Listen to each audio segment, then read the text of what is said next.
나서원님께 성도 여러분, 안녕하세요. 8월 17일 월요일 아침입니다. 오늘부터 함께 찬송을 부르고 오늘의 말씀을 시작하려고 합니다. 새 찬송가 310장 하나님의 은혜로 함께 찬양하겠습니다. 통일 찬송가는 410장입니다.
아멘.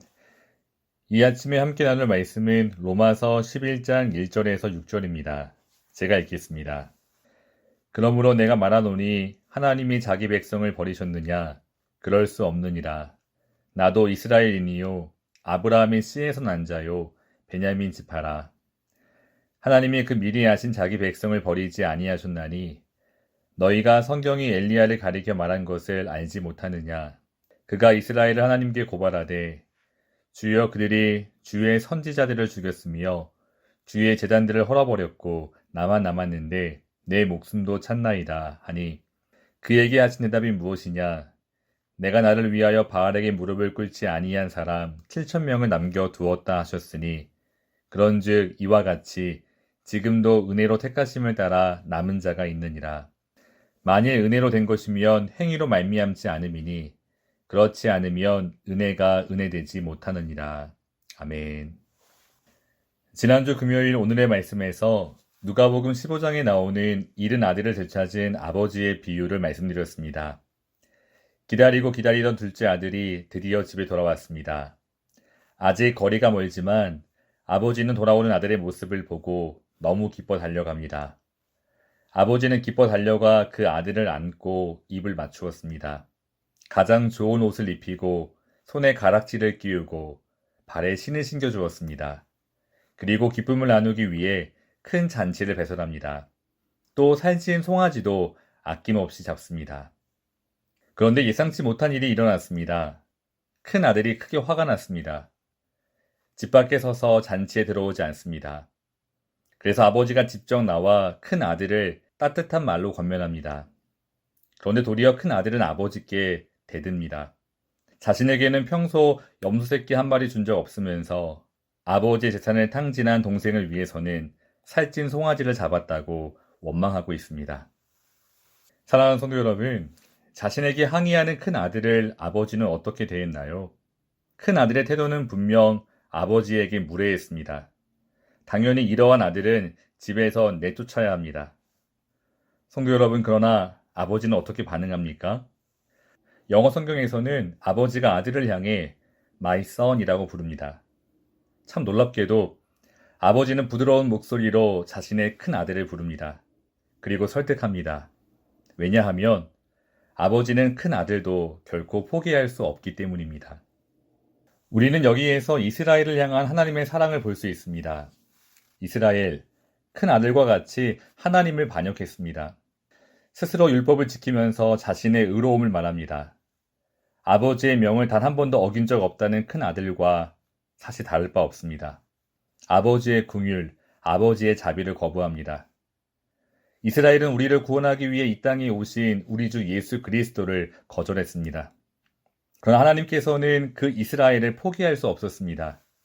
오늘 1절 말씀에서 바울은 하나님이 자기 백성을 버리셨느냐라는 질문에 절대 그럴 수 없다고 말합니다. 그렇습니다. 하나님은 결코 이스라엘을 포기할 수 없었습니다.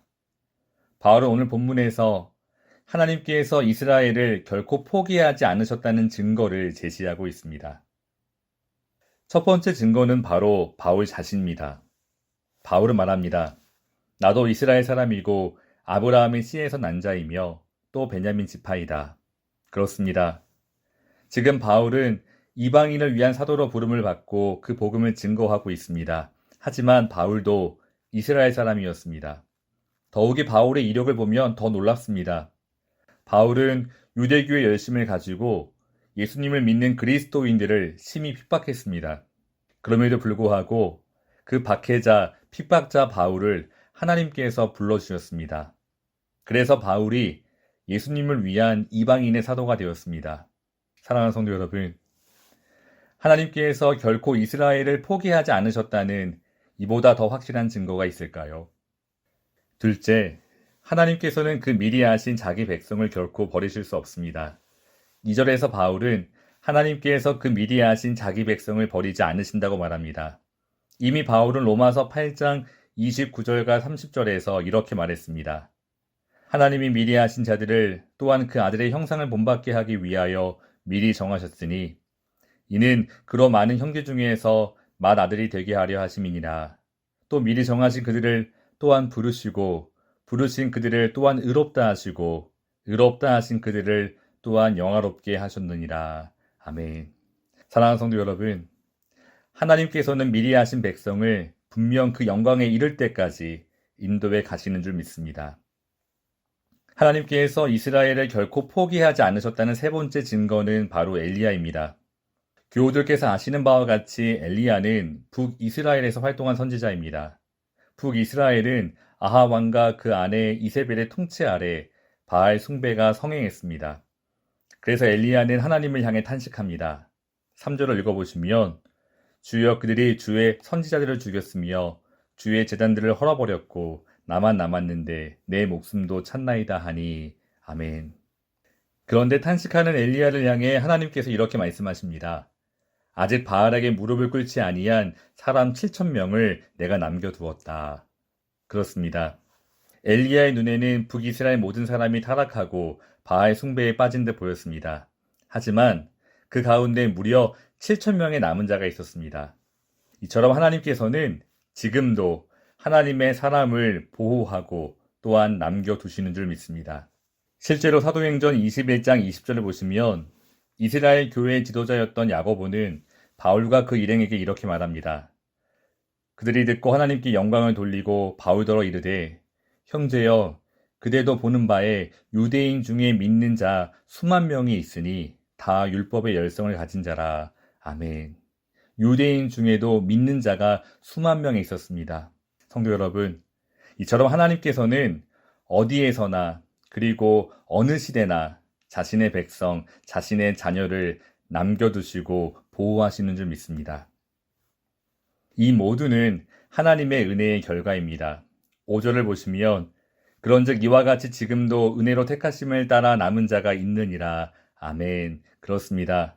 사랑하는 성도 여러분, 우리가 선택을 받는 이유는 그 어떠한 행위 때문이 아닙니다. 오직 하나님의 은혜로 긍휼로 택함을 받았습니다. 마찬가지로 여전히 유대인 중에도 하나님의 은혜로 선택을 받은 자가 많았습니다. 사랑하는 성도 여러분, 그럼에도 불구하고 유대인들이 전적으로 하나님께 돌아오지 않았던 이유가 무엇일까요? 한번 질문을 바꿔보면 다시 누가복음 15장에서 큰 아들이 아버지의 잔치의 기쁨에 참여하지 못하는 이유가 무엇인가요? 여러분, 아버지의 사랑이 부족하기 때문일까요? 아니면 혹시 아버지가 아들을 포기했기 때문일까요? 아닙니다. 결국 그렇지 않습니다. 아버지는 늘 변함없었습니다. 아버지는 언제나 신실했습니다. 아버지는 늘 그 아들을 사랑했습니다. 큰아들, 작은아들 모두 동일하게 사랑했습니다. 그럼에도 불구하고 큰아들은 헛된 자의식 속에 자기 공로에 빠져 동생과 비교를 통한 그 우월감 때문에 아버지의 잔치에 들어가기를 거부합니다. 아버지 때문이 아니라 자신의 무지함과 어리석음 그리고 교만 때문이었습니다. 사랑하는 성도 여러분, 오늘 이 아침 우리 모두는 변함없이 우리를 사랑하시는 하나님을 바라보기 원합니다. 우리를 언제나 늘 사랑하시며 그 뜻대로 인도해 가시는 신실하신 하나님을 우리가 바라보기 원합니다. 하나님께서는 우리의 어떤 모습이나 다른 조건 때문에 우리를 사랑해 주신 것이 결코 아닙니다. 오직 주님의 크신 은혜와 자비로 우리를 품어주셨습니다. 성도 여러분, 하나님의 이 놀라운 사랑을 지금 누리고 계신가요? 하나님의 사랑에 감사해서 오늘 하루를 살아가고 계신가요? 그 사랑이 너무나 커서 내게 허락하신 사람들을 사랑하고 계신가요? 그 사랑 때문에 주어진 일을 기쁨으로 감당하고 계신가요? 혹 힘들고 어려울 때가 있지만 변함없이 우리를 사랑하시고 늘 품어주시는 주님을 생각하며 인내하기 원합니다. 그리고 어떠한 상황 속에서도 감사하며 주님을 찬송하는 저희 나성하님 교회 모든 교우들 되시기를 주님의 이름으로 축원합니다. 함께 기도하겠습니다. 사랑의 하나님 감사합니다. 우리를 포기하지 않으시고 끝까지 인도해 주시니 감사합니다. 그러나 우리의 옹졸함과 또 교만으로 인해 주님의 은혜를 온전히 바라보지 못했습니다. 이 시간 우리를 향한 변함없는 주님의 놀라운 은혜와 사랑을 다시 한번 바라보게 하시고 오늘도 주 안에서 감사하고 기뻐하며 또 인내하며 찬송하며 살아갈 수 있도록 붙잡아 주시옵소서. 예수님의 이름으로 간절히 기도합니다. 아멘. 사랑하는 성도 여러분, 오늘도 주님의 풍성한 은혜 아래 거하시기를 축복합니다. 감사합니다.